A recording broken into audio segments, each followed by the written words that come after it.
and the county's devolution. But there's a sense in which people still believe that, central government is everything. That is the notion down there. So that heading towards 2022, January, February, thereabouts, I expect a lot of pressure to come from, the base of these particular politicians and insisting that they have to be in either of the, the main divides that will be most likely to, win the presidential race. But of course, I expect Gideon to be at the function today, and of course for good reason, given the history with his friend, the president, those family affiliations.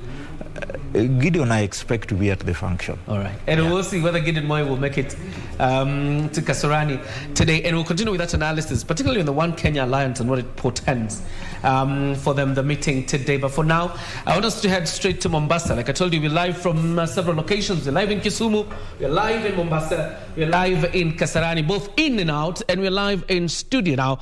Thomas Madiga joins us from Mombasa. Thomas, if you could kindly update us on, the mood in Mombasa ahead of this declaration. Well, good morning to you, Jacob Kioria at Broadcasting House in Nairobi. We are live from Mombasa County. I'm just in the streets of Mombasa. Just behind me, the usual logo which tells that we're in Mombasa, the Elephant Tusk. And as it is today, is the D-Day for the ODM party, as the presidential hopeful Raila Odinga will be launching his presidential bid during the Azimio La Umoja convention in Kasarani. And in Mombasa, it is all systems go. And about yesterday, we had been talking to grassroots leaders here in Mombasa, and they say they are all prepared to join Raila Odinga in the Azimio La Umoja convention in Nairobi. And as yesterday, several buses had left Mombasa to Nairobi, and we had leaders even from the grassroots level, those aspiring for the MCA seats, of course, taking several youths and people to Nairobi, sponsoring them to Nairobi, so that they'll be joining the convention, of which 60,000 people are expected to be attending the Azimio La Umoja convention. Of course, to ODM people, it is a big day to them, of course, as they expect Raila Odinga to launch his presidential bid for the next year general elections in Nairobi. And of course, here in Mombasa, what they're saying is they're expecting they're expecting good things, of course,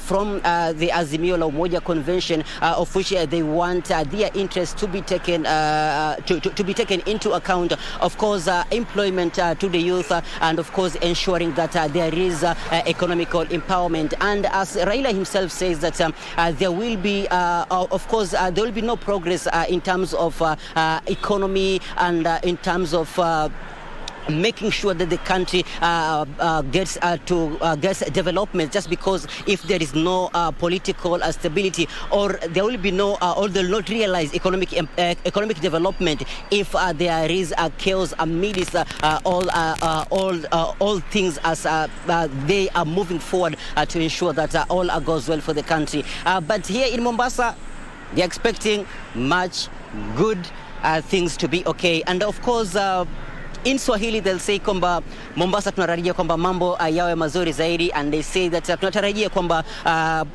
Raila Odinga wakati katika convention hii kule jijini Nairobi kuweza kuangazia yale ambayo anapanga wakati atakapotangaza azimio lake la kuwa rais katika uchaguzi mkuu ujao. Na kama nilivyokuelezea hapo awali katika lugha ya King'enge ni kwamba jana kulikuwa na baadhi ya wale viongozi kutoka mashinani ambao pia vile waliweza kudhamini baadhi ya wale wanaopania sana, ama wale wanaopendelea sana kujiunga na chama cha ODM, ama vile vile wanaunga mkono chama cha ODM na kuweza kuungana na kuweza kuelekea kule jijini Nairobi, wakielezea bayana kwamba wana matumaini makubwa wakati Raila Odinga atapokuwa akielezea azimio lake la kutaka kuwa rais. Yapo mambo mengi ambayo wameweza kuangazia ya kwamba wangependa yaweze kutiliwa maanani. Baadhi ya masuala hayo ni kuweza kuhakikisha kwamba vijana wanaweza kupata kazi, na pia vile vile hali ya kiuchumi kuweza kuimarika, na pia vile vile kuweza kuhakikisha kwamba kunakuwa na maendeleo na uwiano katika taifa kama ilivyo katika ile azimio la umoja. Na pia vile vile kuna swala ambalo linaibuka kwa sasa kutoka eneo zima hili la pwani. Kipo chama kinajulikana kama Pan African Alliance PA ambacho kinaongozwa na gavana wa Kilifi Amason Jeffa Kingi kupitia ofisi ya katibu wake iliweza kueleza bayana kwamba watakuwa wanajiunga katika ili azimio kule katika eneo la Kasarani, akiweza kuelezea bayana wakiweza kuelezea bayana kwamba manifesto yao wanaamini kwamba itaweza kupanuka ama kuweza kueleweka zaidi iwapo itakuwa itakuwa katika ule mustakabali wa kuweza kuonyesha kwamba inaleta watu pamoja na pia vile vile katika mazingara ambayo yanaleta umoja wa taifa. Na naamini kwamba mazingara hayo ya kuleta umoja wa taifa yanapatikana katika ile azimio la umoja ambalo linasalia kwamba kuungana kwa Wakenya wote, kuweza kuhakikisha kwamba kuna kuwa na usawa na pia vile vile kuweza kuwa na ukuaji wa kiuchumi, vijana kuweza kupata kazi, kina mama kuweza kuhakikisha kwamba shughuli zao za kiuchumi zinakuwa bora zaidi, na pia vile vile masuala ya usalama na pia vile vile kukua na kuweza kukomaa kisiasa kwa taifa. Raila aliweza kuelezea bayana kwamba iwapo tunataka kuona maendeleo ya kitaifa ni kwamba maendeleo ya kitaifa yanapatikana pale kunapokuwa na usalama wa kutosha na pia vile vile uwiano, kwamba hakuwezi kuwa na maendeleo ya kiuchumi iwapo kutakuwa kuna matatizo ama Wakenya wanafarakana. Akaweza kusema kwamba yote haya yataweza kubainika ama kufanyika vyema na kuweza kufikia ule upeo wanaotarajia iwapo kutakuwa na ule uwiano na umoja kwa Wakenya wote.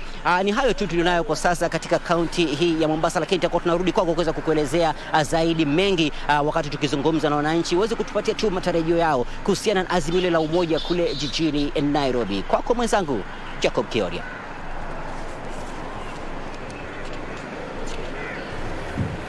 Asante sana Michael Mwandiga kutoka kaunti ya Mombasa akitupasha kuhusu matukio kwenye kaunti hiyo na jinsi wa Kenya kutoka eneo hilo wanajitayarisha kabla ya yale ambayo Raila Odinga atakuwa anasema pale Kasarani. And he has already left his home, headed towards Kasarani.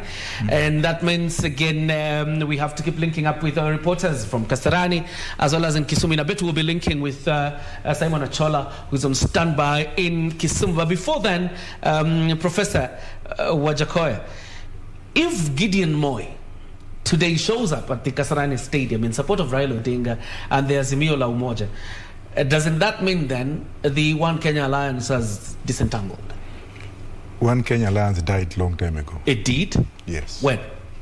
Long time, I don't want even to talk about it. Long time.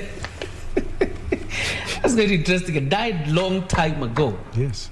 How did it die? Why did it die? How do you put 5 men into a cage? And each of them is fighting for survival. Each of them wants to be the president. What formula will they use to come together to appoint one of them to be? All right. Either Gideon joins Raila or joins me. Because now I'm more popular in West Pokot and Baringo than some of these people. Leave Raila out of this. Let's look at the One Kenya Alliance with the people like us. Let's leave it for those who know what we are doing in the field. All right. So what options exist then for, if it is disentangled or it died a long time ago? Because each one of them has ambitions. At least for Musalia Mudavadi, we know he has serious ambitions. So is Kalonzo Musyoka. Moses Wetangula has been on and off about his presidential ambitions. But the two gentlemen, that is Musalia Mudavadi and Kalonzo Musyoka, have been serious that they want to vie for presidency. What happens to them? Do they run on the individual parties then? Well, Musalia is my friend, and we come a long way. But if he runs, and we come from the same backyard, he'll be denting himself because he has run before and he has not shown up, whatever. Secondly, if Musalia joins Raila as running mate, Ruto will win tomorrow or I will win day after tomorrow because Mount Kenya will not want to be left out. So if you put mathematics together, definitely it will be to the advantage of me or Raila or Ruto if none of them ran within our circle, me, Ruto, and Raila. Because Ruto is already positioning himself in Mount Kenya. And obviously, our brothers and sisters in Mount Kenya will not want to be left out of the knee. But for a person like me, I'm not even going that direction. I will surprise this country by having somebody who has never even been in existence as my running mate. Your running mate. All right, Brian Kimani joins us on set right about now to give us a little bit of a profile of the former Prime Minister. And O'Brien, you will agree with me, it's quite a rich profile, the profile of the former Premier. Well, absolutely. I think it's fair to say that, you know, of all the current political leaders, we do not have any one of them who has a richer political history than Raila Odinga. And today is such a crucial day because it is going to determine what direction his political career will take. It is proper to understand that the cat is not out of the bag yet. We do not know what Raila Odinga is expected to tell. Is speculation and speculation. But what we know for sure is his past. And that's what I'm about to give you now. Remember, this is a special coverage of Azimio La Umoja convention, which is taking place at the Kasarani Stadium. Any time from now, Raila Odinga is expected to make his way to the stadium so that he can tell the nation what exactly he has in store for them. But before we get there, let's first of all go to the Super Wall and have a look at what I've been telling you, Raila's history. And this man, Raila Odinga, we all know that he was born on 7th of January 1945 at Maseno in Kisumu. So which means that now he's 76 years of age. And the most interesting thing about the time he was born is this. The world was embroiled in a serious conflict. That was the time when the World War II was at its peak, and so there was a lot of disruptions the world over. He got married in 1973. Odinga. She's popularly known as Mama Aida Odinga, and she's now 71 years of age. And their children, they have Fidel Odinga, unfortunately deceased. Then we have